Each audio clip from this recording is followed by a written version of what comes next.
Eto guys pag-usapan natin again, ito ay napapag-usapan natin sa aking mga live pero magandang pag-usapan uli natin ngayon sapagkat hanggang ngayon merong pa ring mga nangangamba na ito raw mga ibang mga didilis na nasa minority block ngayon o sa may sayad block baka daw pag lumipat ay magta-traitor lang. No? Okay, ganito yan guys.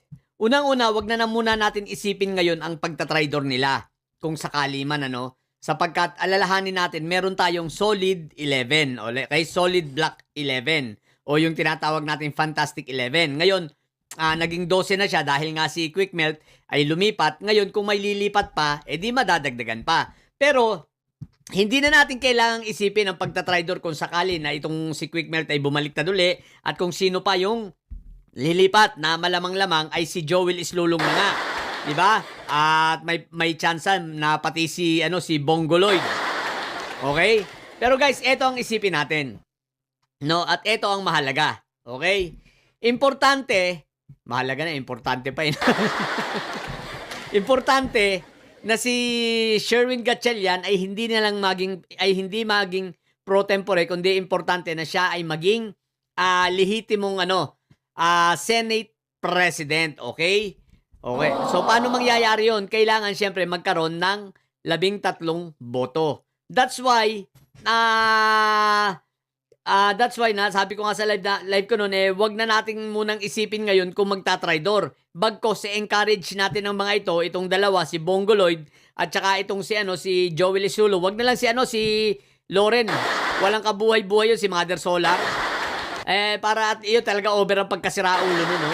Itong mga ito kasi tulad ng sinabi ko no mga unang content ko, 'di ba, na itong mga ito ay umaasa, bagamat alam na nila na sila ay mga mangungulungan, pero umaasa sila na dahil sa mga gagawin nilang tama, baka sa susunod na administrasyon, kahit papano, mapababa o sabihin na natin mahilot-hilot yung kaso nila. So, tingnan lang natin, So, sapagkat yun ang kanilang pananaw na lalambot sa kanilang susunod na administrasyon. Pero alam nila na hindi administrasyon ni Sayad dahil alam nila na wala nang uupong Duterte. Na alam nila na si Sayad ay talagang alanganin at hindi, kahit pa sabihin mo na hindi yan makonvict, no? Dahil nga kukulangin ng bilang, naman yan, damaged goods na yan. So, walang pag-asa na maging presidente pa si Inday Sayad o si Barbie Baste kahit anong gawin nila. Okay? So now, dahil nga sa pag-asa nilang ganun, baka ito ay isang motibasyon na rin na magbigay sa kanila upang magdesisyon na lumipat na lang muna. O, di ba? Ngayon, pag lumipat sila, kahit isa lang dyan ang lumipat, guys, okay na. Magiging lehitimong Senate President na, may-elect na as Senate President itong si Senator Win Gatchalian at yun ang kailangan natin. Yun ang mas maganda para matapos na yung mga usapin at kadramahan at katarantaduhan nitong mga may sayad block na ito, At para mawala na rin ang mga usapin, di ba? Kumbaga kahit na nakarating yan sa Supreme Court, moot and academic na yan. Ngayon, ang tanong, kung sila ay mag-traitor na sila kung gusto nila hanggat natapos na at naging Senate President na si Win Gatchalian, wala na tayong pakialam. Bumalik man sila sa minorya, yung dalawa, wala tayong problema ron. Bakit? Kasi mananatiling 11-11 ang bilang. Kung mangyari yon, ibig sabihin 11 sa minority, 11 sa majority. Kung magkaganon, hindi nila maekukudita ang Senado, hindi nila mababago ang chairmanship sapagkat 11-11 nga. Nakukuha nyo. So ngayon, ang importante maging Senate President na elect si Senator Win Gatchalian. Okay? Kaya encourage lang natin si Bongo Lloyd. Malay mo naman, sincero naman sila sa pagbabago. Since bagamat alam nila na mangungulungan sila, pero kahit papano may konting sinseridad na para gusto nilang mailigtas ang institusyon na kanilang kinalalagyan ngayon, ang Senado nga, di ba? So, dapat mangyari yun.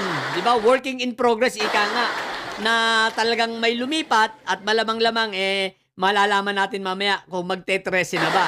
At pag nag-13 na, ibig sabihin, tapos na ang usapin. Ay, naku, Purudi. Ay, wala pala mamaya. Mamaya tuloy, Blue Ribbon pala inaabangan natin, no? Ano na nga pala sila ngayon, adjourn na sila, di ba? Oo nga pala. So, recess na sila. Sinideya na. Okay. So, yun lang hintayin natin. Pero mamaya, ang inaabangan natin ay ang Blue Ribbon Committee hearing ni Senator Erwin Tulfo at ayon sa progress ng invitation at itong mga pangyayari mukhang hindi dadalo ang 18 marites dahil nga pinagbawalan nitong si Alan ni Auntie Petra. Siyempre, ibig sabihin ang nanalo ay si Iyotman. Ibig sabihin si Iyotman ang may command, no? Si Iyotman ang may kumpas, hindi si Inday Sayad. Sa kanilang organisasyon, ang pinaka may kumpas ay si Iyotman. Kung yun ang sinunod ni Auntie Petra, okay? Dahil di ba nga ayaw ni ang stand ni pangalan nito, si Iyotman ay ituloy. Ang stand naman hindi pala ituloy, hindi papuntahin. Ang 18 Marites, ang stand naman nitong si Inday Sayad, papuntahin. Kasi si Inday Sayad, hindi yan nag-iisip. Wala yang iniisip, no? Kumbaga, napakababaw, napakaliit, napakaigsi. So, kaya ganun ang pag-iisip niya, no? Kaya lang, okay na rin kung hindi man sila pupunta, makukontempt ang mga yan. Alam ko, pag isinokos na sila, then contempt ang kasunod. So, tingnan natin ang mga susunod na mangyayari, okay? So, yun. Kaya, guys, encourage lang natin, huwag kayong mag-alala. Ang importante, pag na-elect na Senate President si Win Gatchalian, wala nang usapin. Wala na masyadong mga kalukuhang usapin ng mga ito. Kundi talagang, wala na. Wala na silang pag-asa. Hindi nila makukudita yan. Bakit? 11-11 yan. Alalahanin natin. Solid ang 11 ng Senado, no? Ngayon, itong mga dadagdag, pampadagdag lang sila. Hindi natin masasabing solid ang mga yan.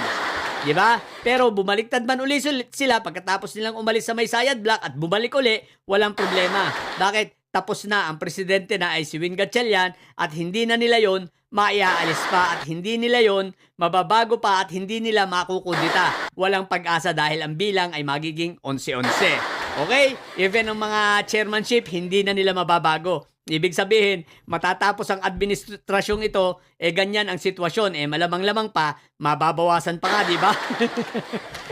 Dahil may mga makukulo si Marco Tae, kaya napakahalaga na magandang ma-elect na nga naman si Senator Win Gatchalian at huwag siyang manatiling acting, di ba? Ma-elect na nga naman as Senate President at mangyayari yon sa pamamagitan ng isa na lang ang bumaliktad, matik na. So mukhang si Joel Islulong sa pagbabalik ng session mukhang babalik na. Ay babaliktad na, di ba? Magbabagong buhay na daw siya.